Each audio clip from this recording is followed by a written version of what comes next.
Alhamdulillahi wa kafa wa salatu wa salamu ala ibadihi alladhina istafa khususan ala afdalihim wa khatamin nabiyyin Muhammadin al-amin wa ala alihi wa sahbihi ajma'in wa ba'd. We greet you with the greeting of peace. Assalamu alaikum wa rahmatullahi wa barakatuhu. Here from our sitting room in our apartment in Gombak in Kuala Lumpur in Malaysia. Last Wednesday, I delivered a lecture entitled Beyond the Petrodollar, an Islamic response to the bogus monetary system. And that lecture was delivered at the Surau Al-Amin in Sitapak, here in Kuala Lumpur. Unfortunately, because of a breakdown in communication, the lecture was not recorded. And as a consequence of that, I'm now repeating the lecture here from my sitting room. The topic, Beyond the Petrodollar, an Islamic response to the bogus monetary system. This is the third of a series of 3 lectures on the subject of money, Islam and money. In the first lecture, we explained, using the Quran and using the Sunnah of Prophet Muhammad alayhi salatu wasalam, we explained what is money in Islam. And if anyone differs with us, if they hold the view that we are wrong, then they must tell us what is right. That's only fair. We use the Quran to demonstrate that money in Islam is essentially something called dinar and something called dirham. And while some of our critics are not aware of it, the word dinar is located in the Quran, and the word dirham is located in the Quran. And when dinar and dirham are used in the Quran, they represent a coin made of gold, a gold coin, and a silver coin. And therefore money in Islam is essentially gold and silver coins, dinar and dirham. But then we found that in the Sunnah of Prophet Muhammad ﷺ, that when dinar and dirham were in short supply in the market, that other things were also used as money. What are those other things? They are always commodities of food consumption, commodities of food consumption, which are in abundant supply in the market, and which have a shelf life, not like mangoes which will rot. And in the Sunnah, the Prophet ﷺ identified wheat and barley and dates and salt. And using analogical reasoning, we added to that rice, not the rice where the skin is taken off, rice. The rice which is called paddy, the skin is still intact. So that rice has a longer shelf life. Paddy rice. So rice can also be used as money. Sugar can also be used as money. Sugar can last for some time. And you would then buy and sell using sugar, using rice. You will therefore, to use the correct term, monetize your rice. Rice will now be used as money. What are the functions of money? Number 1, to be a medium of exchange. Number 2, to function as a measure of value. And number 3, to function as a store of value. And we found that money in Islam was always money with intrinsic value. What is intrinsic value? Intrinsic value is that the money has a value which is located inside the money.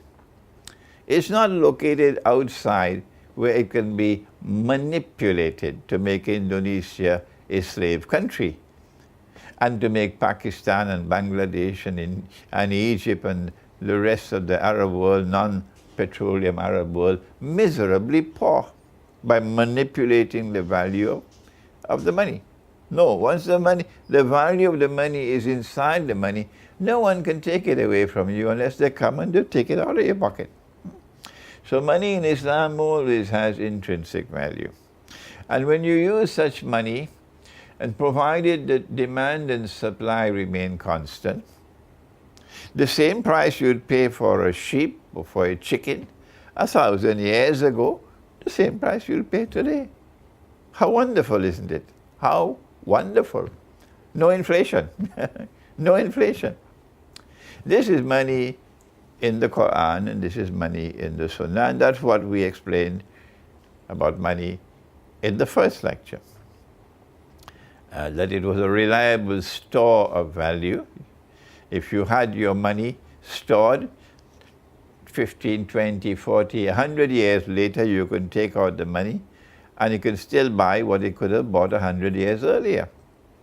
If you had enough money to buy 100 cattle and you kept that money for 100 years, 100 years later when you take that money out, you can still buy the 100 cattle, provided, of course, that demand and supply remain constant. That was the first lecture. And if there are those who differ with me and they say that I'm wrong, well then tell me what is right.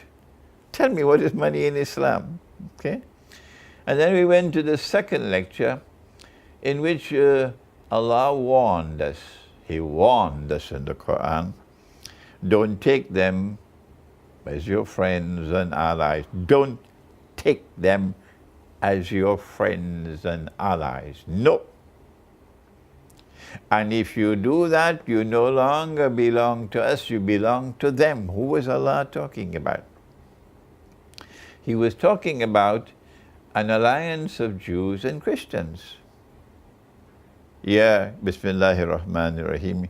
A'udhu billahi minash shaitanir rajim. Ya ayyuhalladhina amanu, O you who have faith in Allah. La tattakhidhul yahuda wan nasara awliya. Don't take them as your friends and allies. Who? Ba'aduhum awliya'u ba'd.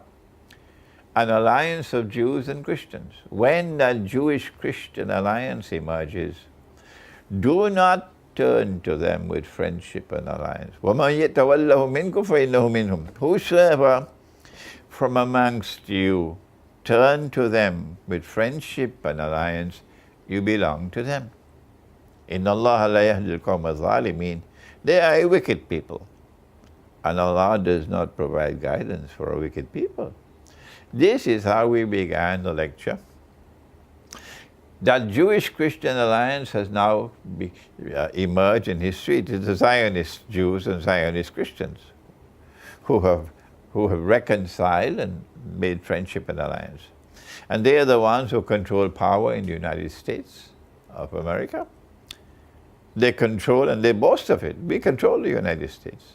They control Britain, the power in Britain. They control power in France. They control power in the Western world, what is called Western civilization. They are the ones who have NATO as their military arm. And they are the ones who have a mysterious messianic agenda.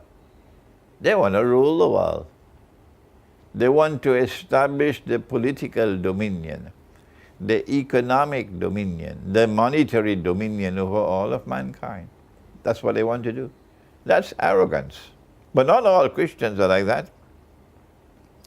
And not all Jews are like that. No. These are the Christians and the Jews of modern Western civilization. Russia is not a part of Western civilization, no. And Allah warns us in the Quran, don't take them as your friends and allies. Don't enter into their embrace. And that is precisely what happened. This is the people, this is the civilization which were empowered by a scientific and technological revolution. And they applied that scientific and technological revolution to military science, and they gained a military power unique in all of human history, and they used that military power to oppress. At the point of a naked, bloody sword, they went to conquer the world. What is Britain doing in Britain? A little island called Britain. What is Britain doing controlling the whole of India? Tell me. Huh? And Britain is in China, and Britain is here, and Britain, the sun never sets on the British Empire. Why? Why this mysterious colonization of the world? Answer, they want to rule the whole world. And one of the strategies which they employ to establish their dominion over mankind is to change the money. To remove the money that Allah has ordained, dinar and dirham, to prohibit the use of gold as money, which is shirk. Are you hearing me? Did you hear what I say? It is shirk. It is blasphemy. Every Christian knows the meaning of blasphemy. Every Jew knows the meaning of blasphemy when a Muslim uses the term blasphemy. It is shirk to prohibit what Allah has permitted. And Allah has permitted gold as money, and they prohibit the use of gold as money. That's what they did in the International Monetary Fund. The Articles of Agreement prohibit the use of gold as money. So you can't use a dinar as money anymore. And by implication, since you can't use dinar, you can't use dirham. This is blasphemy. And whosoever follows them in that shirk also become party to the shirk. This is the monetary system which they created. And the second lecture explained that monetary system based on shirk. Based on shirk. And they use that monetary system with indescribable hatred and animosity and hostility for Muslims. That's what they are. And use that monetary system to exploit, to rip off, and to oppress, and finally to enslave people. And so today we find a world of Islam, and also the rest of mankind who are not supporting them, miserably poor, enslaved. And it's because you take paper and you give to that paper a fictitious value, no intrinsic value. And that fictitious value is such that when they print the paper, it's called hard currency.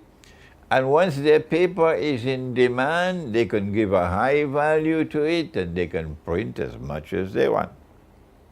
And so they could buy the whole world free of charge. You could buy the whole world free of charge once the donkeys are demanding the paper. And then when we Muslims also want to join in the fun of blasphemy, and we also surrender the dinar and dirham, and we also start to print paper. But our paper is not hard currency, no. So our paper can't be used. You take a whole basket full of Pakistani rupees to Midtown Manhattan, and you want to buy a cup of coffee. Huh? You think you could buy a cup of coffee with a basket full of Pakistani rupees in Midtown Manhattan? No, you can't. No, you can't. But you could take one US dollar and buy whatever you want in any village in Indonesia. Anywhere in the world you go with a US dollar, you can use it. But the Pakistani rupee can only be used here in Pakistan. So they have an advantage. We pointed out that this was an unjust system. We pointed out that this was bogus and fraudulent. And we gave an explanation of how the Bretton Woods Accord emerged. We explained to you how the US dollar became His Majesty, the US dollar. It replaced the British pound. We showed you how this marked the end of Pax Britannica and the beginning of Pax Americana. And gave to the United States a status which is now the ruling state in the world. We did all of this in the second lecture. Then we pointed out how Charles de Gaulle, General Charles de Gaulle, not a Muslim leader, no, a French leader, he recognized this to be unjust. And he stood up in the French National Assembly and he denounced this unjust monetary system in 1966. And the Zionists came after him and they removed him. Yes. But then the successors to Charles de Gaulle continued to attack the system until finally in 1971 the United States had to give up and they abandoned the US dollar being redeemable in gold. And so the entire monetary system has absolutely no links with gold anymore. It is 100% haram. And then we showed how from 1971 to 1973 the US dollar was in no man's land. I know you're listening to me, I'm talking about this again and again and again and again, so please bear with me. Why? Because there are others who can't hear and others who don't want to hear. So we have to repeat again and again and again and again. If you're fed up of listening to me, go listen to somebody else. But I have to keep on repeating for those who cannot hear and for those who don't want to hear. They're afraid to hear. Then Charles de Gaulle, his successors caused them to, the system collapsed in 1971. Then 1971 to 1973, the US dollar was in no man's land. And then in 1974, because of the Arab-Israeli war, they hit the jackpot with the birth of the petrodollar. I explained this in the last lecture, that the US dollar is now His Majesty the petrodollar, and that this petrodollar was prophesied by Nabi Muhammad alayhi salatu wasalam in a hadith that we'll quote shortly. When the Arabs agreed with Henry Kissinger to his demand that we'll sell oil for only USD, which is haram, but they didn't understand what is haram. Then the petrodollar was born. And there was no limit now to the amount of petrodollars you could print. You can print as much as you want. There's no Charles de Gaulle to stop you anymore. No one can raise a finger because the system has no links whatsoever with gold. The link is now with oil thanks to the Arabs. The petrodollar is born. And then we showed how they use this system, monetary system, to consolidate their power, to be able to use this newfound wealth, which is of course fictitious wealth, to empower the banking system now to eventually take over. They want the money to expand and expand and expand and expand, and if it's not expanding at a fast enough rate, then they use a new system. I just can't remember what it is now. It's called to just put $7 trillion to the bank. I can't remember the word now. And the 7 trillion, when it goes with a check from the office of the President of the United States to the Federal Reserve, and the Federal Reserve then issues a check to the banking system for $7 trillion. That's not money as yet. No, it's just a check.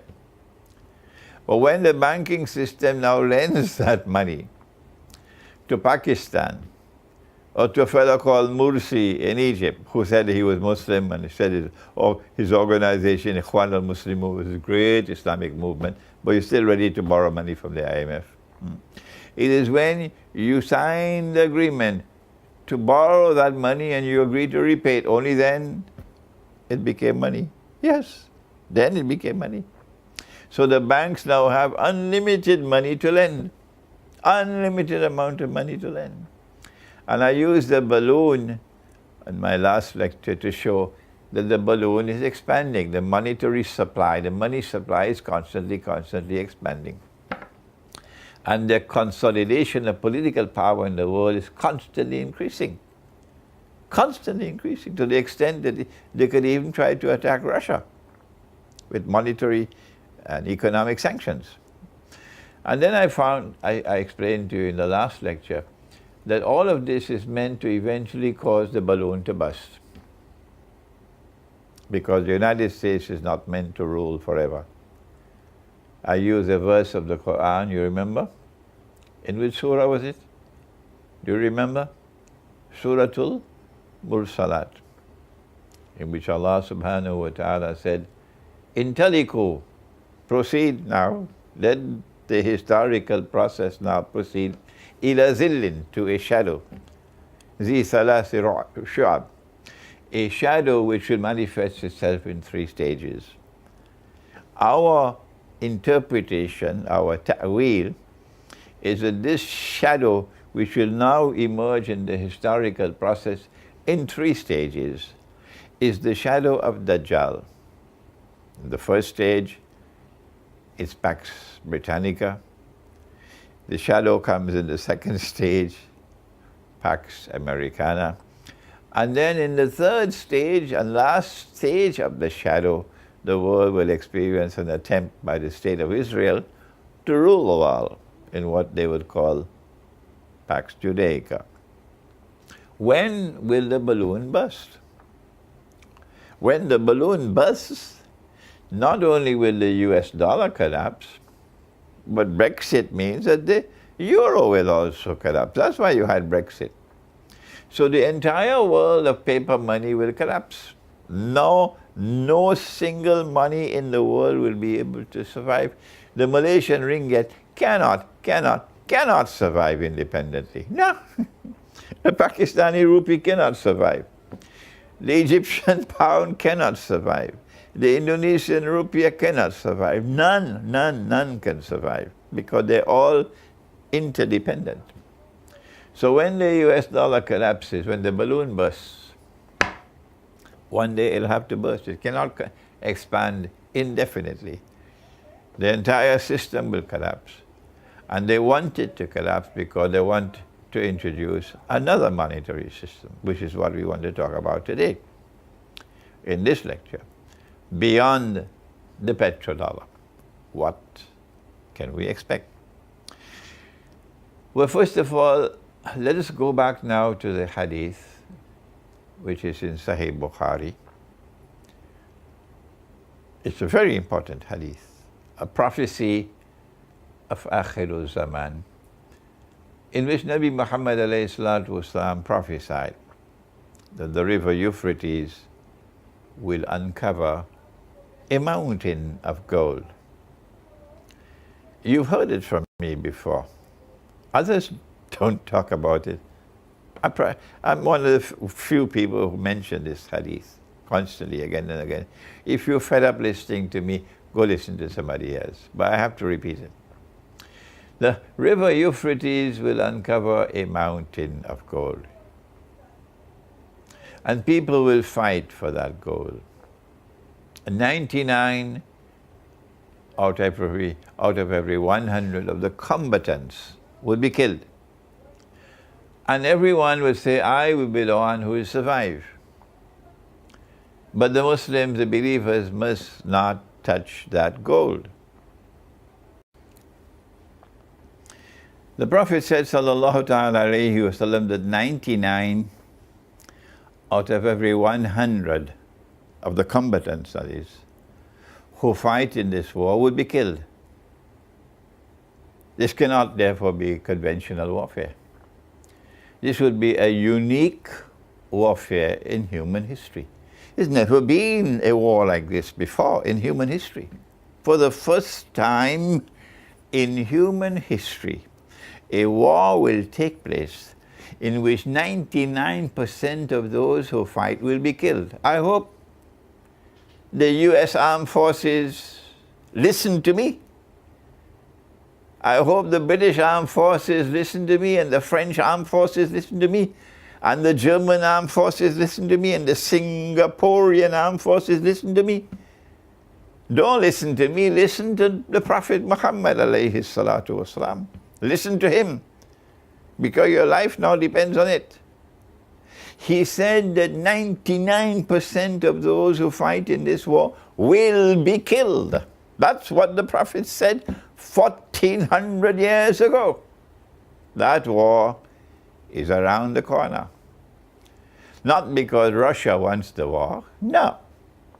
That war is around the corner because they, the Zionists, the Judeo-Christian Zionist Alliance, which controls power in the United States and Britain and France and Germany, they want the war. They are lusting for that war.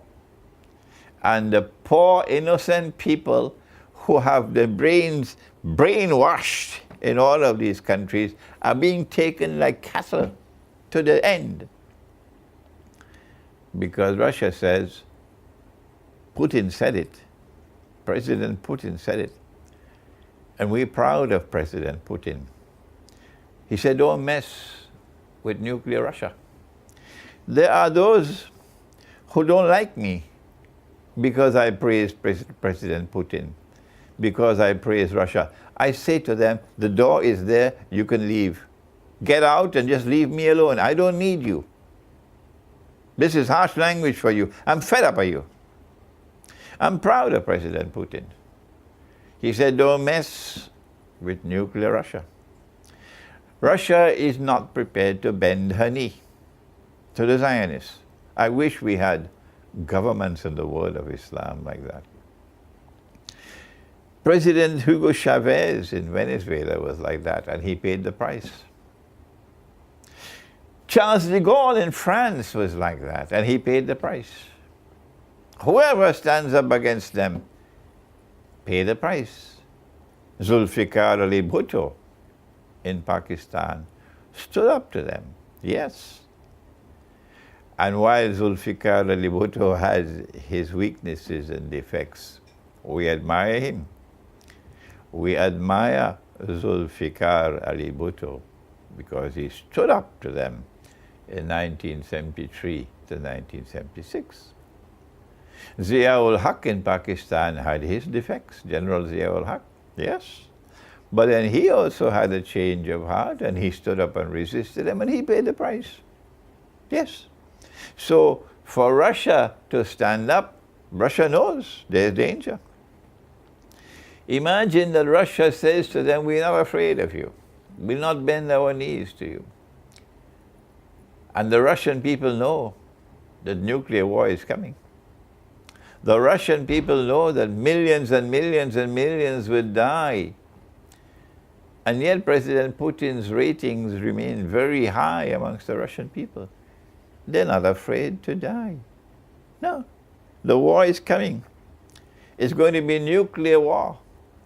It's going to be a war with the use of weapons of mass destruction. Yes, for the first time in human history.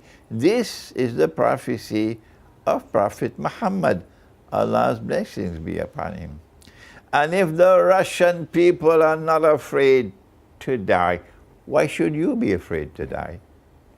If a Christian is not afraid to die, why should a Muslim be afraid to die? No, we are not afraid to die. It is when this big war takes place that perhaps the balloon will burst. We are not going to analyze the nuclear war at this time. We're only referring to it in the context of our lecture on money. Beyond the petrodollar, therefore, is a new kind of money which will not be money based on oil. What kind of money will it be? In Pax Britannica, it was the British pound. In Pax Americana, it was the US dollar. So what kind of money will there be in this so-called Pax Judaica?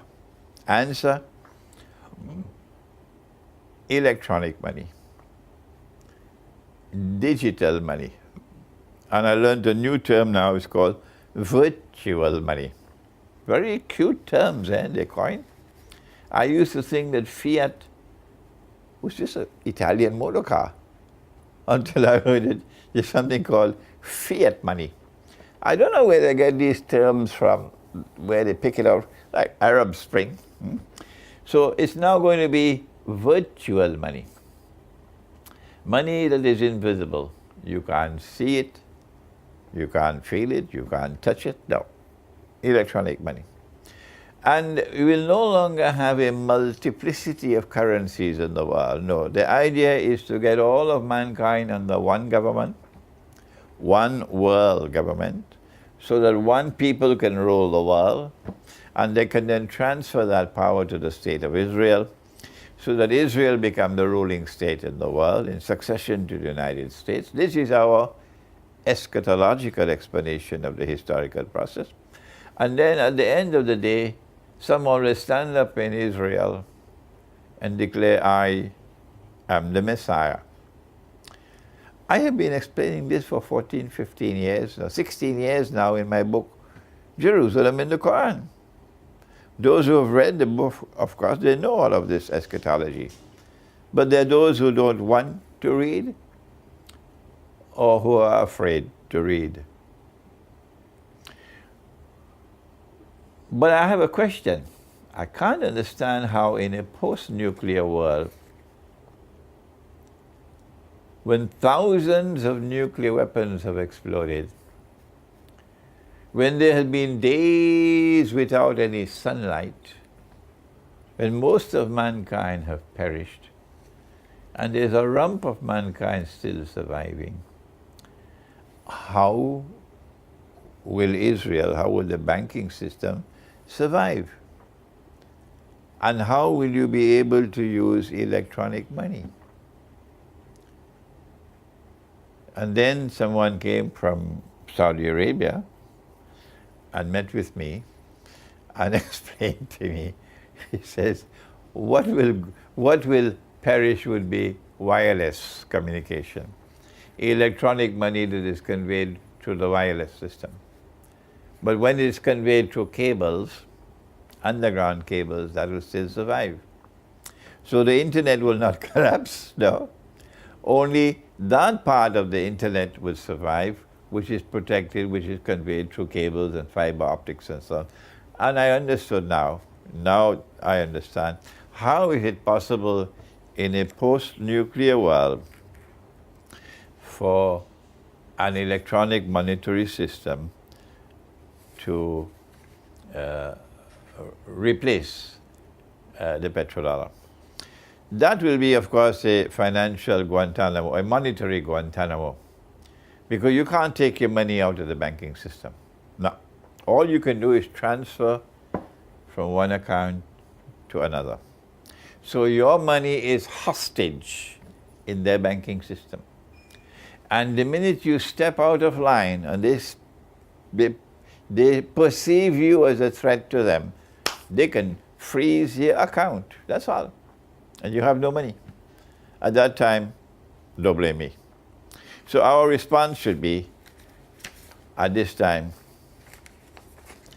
is to, first of all, recognize that all of this is not happening by accident, that there is an explanation of this movement away from real money to bogus money, and then finally, that at the end of the day, after the electronic monetary system has given them that consolidation of power that they need, that Israel will then proclaim itself to be Holy Israel, or what I call the Khilafah state, the Khilafah state. Every Muslim knows what is a Khilafah state. Israel, the Jews want to establish a Khilafah state. That's what they want to do. Because what Nabi Dawood alayhi salam, the Prophet David, did was to establish a Khilafah state. That's what Nabi Sulaiman alayhi salam did, the Prophet Solomon, a Khilafah state. And they want to establish a Khilafah state. And that Khilafah state, of course, cannot use bogus money. It'll have to use dinar and dirham. So at the end of the day, even the virtual money and electronic money and digital money will all go. and dinar and dirham will retain as money. I hope I am alive for that day, because the shame and the embarrassment will be too great for me. And we Muslims, we have the Quran, we have Nabi Muhammad alayhi salatu wasalam, and we surrender dinar and dirham, and they, our enemies, they brought back dinar and dirham. I don't want to be living to see that day. When when Israel assumes Pax Judaica and the electronic monetary system replaces the petrodollar monetary system, I envisage that the rope around our necks will become tighter and tighter, and that the descent into slavery will be accelerated. Indonesia is so miserably poor. Millions of Indonesian women who are our daughters have to work as slaves in Singapore and elsewhere with the salary of a slave. I have spoken on this again and again. If you're a Singaporean, don't be angry with me, because in your grave you'll have to answer. You'll have to answer. If you have an employee and you pay that employee the salary of a slave, you will have to answer for it in the grave, yes. If no Singaporean woman will work for that wage that the Indonesian slave works for, that's oppression.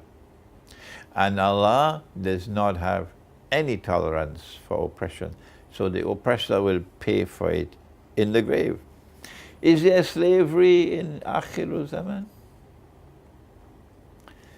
Is that what the world is coming to?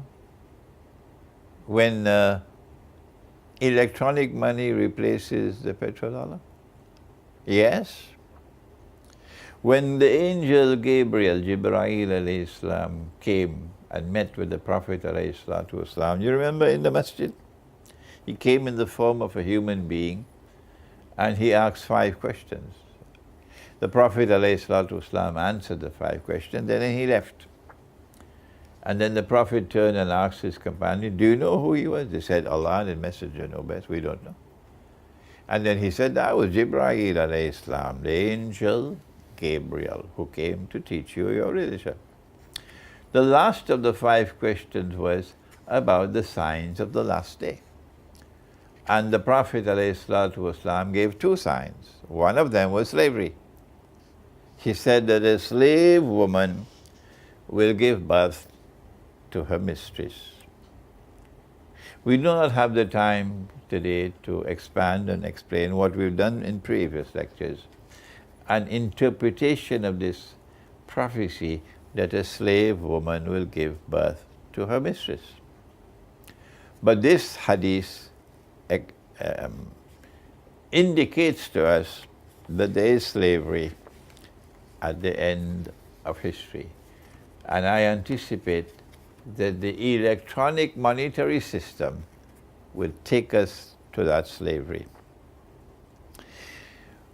The electronic monetary system is targeting all of mankind, as the petrodollar system did. But now I want to explain to you that amongst all of mankind there is one special group who are specially targeted. Who are they? Answer: the Arabs. This is because they are the greatest immediate threat to Israel, the Arabs. And the Prophet, Allah's blessings be upon him, prophesied the destruction of the Arabs. He was asleep. This is a hadith of Sahih Bukhari. He was asleep at the home of his wife Zainab radiallahu ta'ala anha. And he saw something in his dream. It was a vision. It was terrible. And he woke up with his face flushed red. And he woke up with the words, Wailul lil Arab min sharrin qad iqtaraba. Woe unto the Arabs because of a great evil which is now approaching. What evil did he see? He then raised his hands like this And he said, today a hole has been made. Today, have you heard the word? Today, today, today. Today a hole has been made in the Radam. Radam? Radam is the barrier built in the form of a dam, built by Zulkarnain to contain Gog and Magog. Gog and Magog, of course, are in the Quran. And if you do not know who are Gog and Magog, you are neglecting the Quran.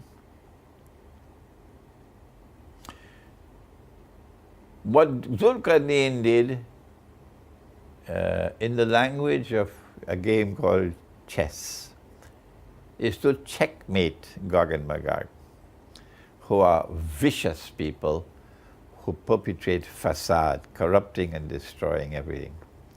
So by building this barrier in the form of a dam, they are contained, they cannot come out. So long as they are there behind that barrier, that dam, the world is safe. When will they come out? The Quran says, فَإِذَا جَاءَ وَعْدُ رَبِّي جَعَلَهُ دَكَّاءَ. Allah will bring down that barrier one day, and Gog and Magog are going to be released into the world. When will Allah bring it down? When will Allah bring down the barrier and release Gog and Magog? Who will answer that question? Is it the Hadith or is it the Quran? Who have priority? Who has absolute authority? Where is absolute truth located? Is it in the Hadith or is it in the Quran? Answer: you must always go to the Quran first, not to the Hadith. And it's only when a Hadith is in harmony with the Quran that you accept the Hadith. But if a Hadith is in conflict with the Quran, you put it aside. If a Hadith is neither in harmony nor in conflict with the Quran, you will accept it, but you give it a lower status. Yes. So when will Allah bring down the barrier? The answer, of course, is in the Quran. But Allah will bring them down, and after they are brought down into released from that barrier, they will spread out in all directions and take control of the world with their power. And when that happens, then you will see that the people who belong to a town, the town was destroyed by Allah. This is the Quran. And they were expelled from the town. That you see those people being brought back to that town. Gog and Magog will bring them back. This is the Quran in Surah Al-Anbiya. We're not going to Hadith, we're going to Quran. And which town is it? The town is Jerusalem. If it's not, then tell me who it is. So the Prophet ﷺ now has a vision. And in that vision he sees that Gog and Magog are released. Allah, the release has commenced. It'll take a long time before they spread out and take control of the world. It'll take a long time before the Jews are brought back to the Holy Land, brought back to take control of Jerusalem, brought back to restore a state of Israel in the Holy Land, brought back so that Israel could now try to become the ruling state in the world. It'll take a long, long time. But when were they released? When? He says, it was in his lifetime that the release took place, that the barrier was brought down. In his lifetime. Today, he said, Allah has made a hole in the barrier. Gog and Magog will now be released. And this is bad news for the Arabs in particular. So the monetary system is only part of the overall attack on the Arabs. But this part of the attack on the Arabs is meant to enslave them. So when he said, وَيْلٌ لِلْعَرَبِ مِنْ شَرٍّ قَدْ اقْتَرَبَ, woe unto the Arabs because of a great evil which is now approaching them. She asked, this is Zainab radiallahu ta'ala, أَنُهْلَكُ وَفِينَا الصَّالِحُونَ, will we be destroyed, we Arabs, would we be destroyed even though there are righteous people amongst us, even though there are righteous people amongst us? He said, Naam. Naam. The Arabs are going to be destroyed, even though there are righteous people amongst them. When will they be destroyed? He said, إِذَا كَثُرَ الْخَبَثِ. When rubbish prevails, then the Arabs will be destroyed. We are now in the age of the rubbish.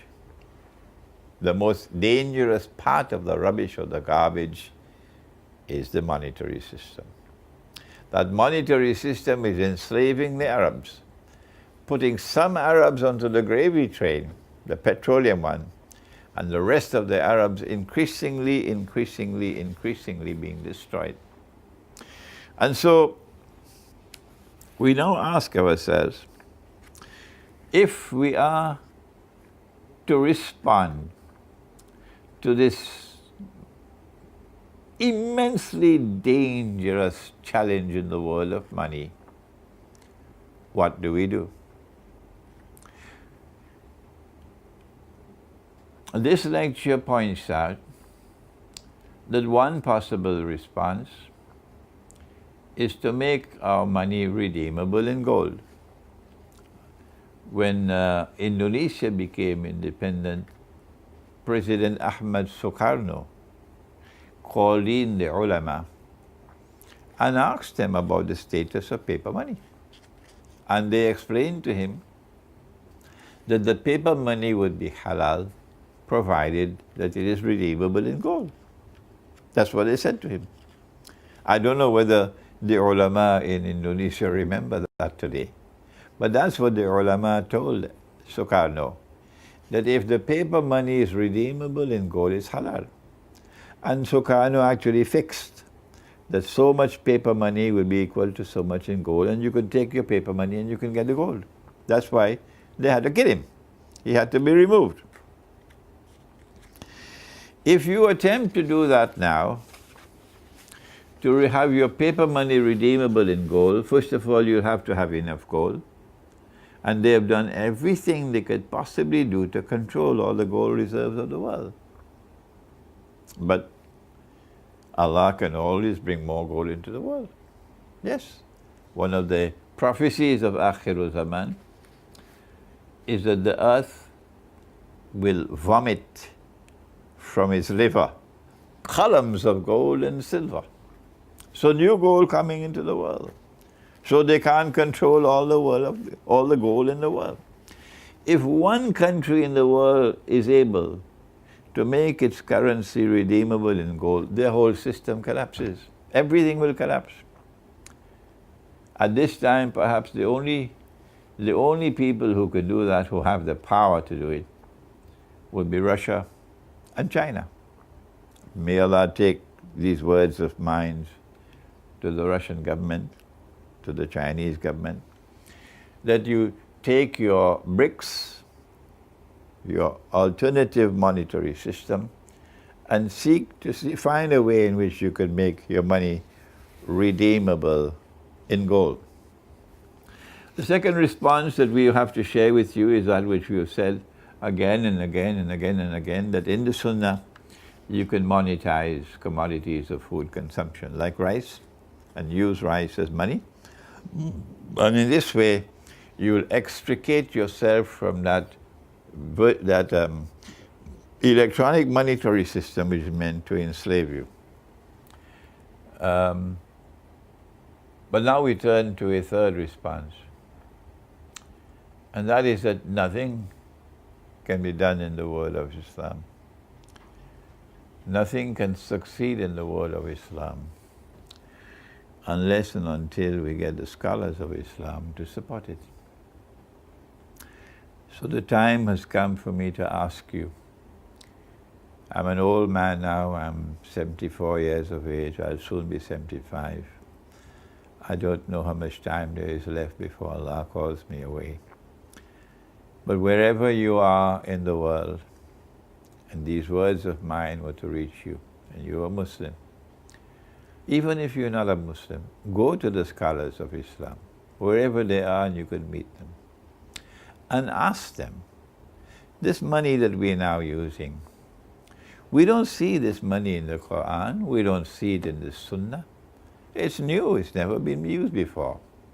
Is this money halal or is it haram? Ask him. If Imran Hosein is wrong, please tell us what is right. Go to every scholar of Islam you can meet and put this question to them. And tell them, when you give me your answer, I want you to know that I want to use your answer publicly. I'm not speaking to you privately. I don't want any answer given to me in privacy. No, we want an answer that can be publicly revealed to the public. So this is a call I'm making today to you. I'm just one solitary voice, but Allah can take this voice many places. Go to the scholars of Islam and demand from them a response. Before I end, let me say that having studied Islamic eschatology, I have come to the conclusion that it is only a Khilafah state that has the power ready to be able to defy this bogus monetary system and restore dinar and dirham as money today. Only a Khilafah state. And what is a Khilafah state? I have a lecture coming soon, inshallah, entitled Iqbal, Pakistan and the Khilafah state, in which I hope to be able to explain what is a Khilafah state. But to be brief, a Khilafah state is a state in which God's law is supreme. And that's what Israel wants to do. That's what the Jews want to do. They want to establish a state in the Holy Land in which the law of the Torah is the highest law. What Nabi Muhammad ﷺ established in Medina was also a Khilafah state. The law in that state, Allah's law in the Quran is the highest law. Allah's law in the Torah, Allah's law in the Quran is the same law. Except that sometimes there's something called naskh, or cancellation and abrogation. And for that I'd like you, can I give me a copy please of methodology? I would like you to take a look at my book on methodology for the study of the Quran, so that you'll be able to use that book to understand the subject of cancellation and abrogation, where one law in the Torah is cancelled and replaced by another law in the Quran. Methodology for the study of the Quran. A Khilafah state is not only a state in which Allah's law is the supreme law, but also it has to be a state, of course, where there is no authority and no law higher than Allah's law. So a Khilafah state cannot be a member state of the United Nations. A Khilafah state cannot be a member state of the International Monetary Fund. No. A Khilafah state has to be a state in which the supreme authority is Allah's. And that's what they want to do with the state of Israel. That's what they want to do. We hope and we pray that the lecture which is to come on Iqbal, Pakistan and the Khilafah state would explain the subject. And inshallah that a movement can be launched to try to restore the Khilafah state, in which we'll be able to effectively deal with the bogus monetary system. So long as Gog and Magog took control of the world, it's not possible to restore a Khilafah state, and therefore to break the back of this bogus monetary system. You can't do it. However, the war which is coming, the nuclear war, is going to break the back of Gog and Magog. Yes. How do I know that? Because the next event to take place after the war, the great nuclear war, is the conquest of Constantinople. And if Constantinople is to be conquered, the implication is Gog and Magog no longer have the power to resist. No.